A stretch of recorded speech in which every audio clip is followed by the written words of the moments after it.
प्रधानमंत्री जी की third term में, इस ऐतिहासिक थर्ड टर्म में जो फैसले लिए गए, ये सारे साइंस एंड टेक्नोलॉजी से रिलेटेड 68,000 करोड़ रुपीस के अब तक के फैसले लिए गए। मैं साथियों इसके बाद में आता हूं, जो कैबिनेट में नहीं था फैसला, लेकिन आपकी जानकारी के लिए रखना चाहता हूं।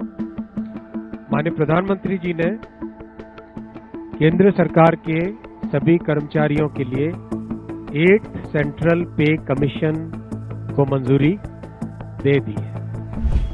कपकपाती ठंड में सरकारी कर्मचारियों की जेब गर्म करने वाली वो खबर आई जिसका उन्हें लंबे समय से इंतजार था। प्रधानमंत्री नरेंद्र मोदी की अध्यक्षता में 16 जनवरी को हुई मंत्रिमंडल की बैठक में 8वें वेतन आयोग के गठन को मंजूरी मिली है। इस कदम से केंद्र सरकार के लगभग 50 लाख कर्मचारियों और करीब 65 लाख पेंशन धारकों को लाभ होगा। आयोग की सिफारिशें 2026 से लागू होंगी। दिलचस्प बात यह है कि 8वें वेतन आयोग को मंजूरी देने वाला विषय कैबिनेट की होने वाली मीटिंग के लिए भी नहीं था और प्रधानमंत्री नरेंद्र मोदी ऐसा करने वाले हैं, इतना बड़ा फैसला करने वाले हैं, यह खबर किसी को नहीं थी। काम करने की अपनी शैली से सबको चौंकाने वाले पीएम मोदी ने एक बार फिर कुछ ऐसा कर दिया जो चर्चा का विषय बन गया है। सूचना और प्रसारण मंत्री अश्विनी वैष्णव ने संवाददाताओं से बातचीत में बताया कि प्रधानमंत्री मोदी ने केंद्रीय 8वें वेतन आयोग के गठन को मंजूरी दे दी है। माननीय प्रधानमंत्री जी ने केंद्र सरकार के सभी कर्मचारियों के लिए 8th सेंट्रल पे कमीशन को मंजूरी दे दी है। 8th सेंट्रल पे कमीशन आप सब जानते हैं 1947 से अब तक 7 पे कमीशन हुए हैं और प्रधानमंत्री जी ने एक रेगुलर रिदम के साथ पे कमीशन बनाने का जो एक संकल्प लिया है, उसके हिसाब से 2016 में लास्ट पे commission 7th pay commission start हुआ था, तो 2026 में इसका टर्म कंप्लीट होता है।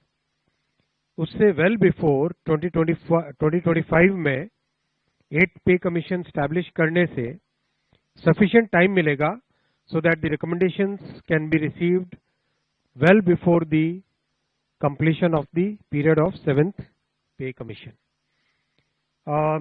जैसा आप जानते हैं इसमें मैसिव कंसल्टेशन होगा with the state governments, with all the different stakeholders in the central government, in the PSUs, इन सब के साथ डिटेल्ड कंसल्टेशन होगा और चेयरमैन एंड 2 मेंबर्स का भी शीघ्र अपॉइंटमेंट होगा। एक तरीके से ये एक बहुत बड़ा फैसला है जिसमें जो केंद्र के कर्मचारी है, और जैसा आप जानते हैं वन सेंट्रल पे कमीशन कम्स, उसके बाद में करीब करीब हर देश के जितने भी ऑर्गेनाइजेशंस हैं वो सब उसी को फॉलो करते हैं। प्रधानमंत्री नरेंद्र मोदी ने कहा कि 8वें वेतन आयोग पर केंद्रीय मंत्रिमंडल के फैसले से जीवन की गुणवत्ता में सुधार होगा और खपत को बढ़ावा मिलेगा। प्रधानमंत्री नरेंद्र मोदी ने एक्स पर एक पोस्ट में कहा कि हम सभी को सभी सरकारी कर्मचारियों के प्रयासों पर गर्व है जो विकसित भारत के निर्माण के लिए काम करते हैं। 8वें वेतन आयोग पर कैबिनेट के फैसले से जीवन की गुणवत्ता में सुधार होगा और खपत को बढ़ावा मिलेगा। हालांकि समझा जा रहा है कि केंद्र सरकार का यह फैसला दिल्ली में होने वाले विधानसभा चुनाव को लेकर है, क्योंकि इससे अकेले दिल्ली में लगभग 4 लाख कर्मचारियों को फायदा होने की उम्मीद है। कांग्रेस नेता और नई दिल्ली सीट से उम्मीदवार संदीप दीक्षित ने 8वें वेतन आयोग को लेकर किए गए फैसले की टाइमिंग पर सवाल उठाए हैं। ये तो उनको पता है कि दिल्ली में इनका बुरा हाल हो जाता अगर 8वें वेतन आयोग अनाउंस नहीं करते। इतने सालों से क्यों नहीं किया? हमारे कर्मचारियों को इतनी दिक्कत हो रही है, महंगाई इतनी ऊपर पहुंच गई है, ये तो विवश होकर इन्होंने डिक्लेयर किया। मैं ये बात नहीं समझ पाता हूँ, आचार संहिता लगी हुई है, तब ये 8वां वेतन आयोग कहाँ से डिक्लेयर कर दिया?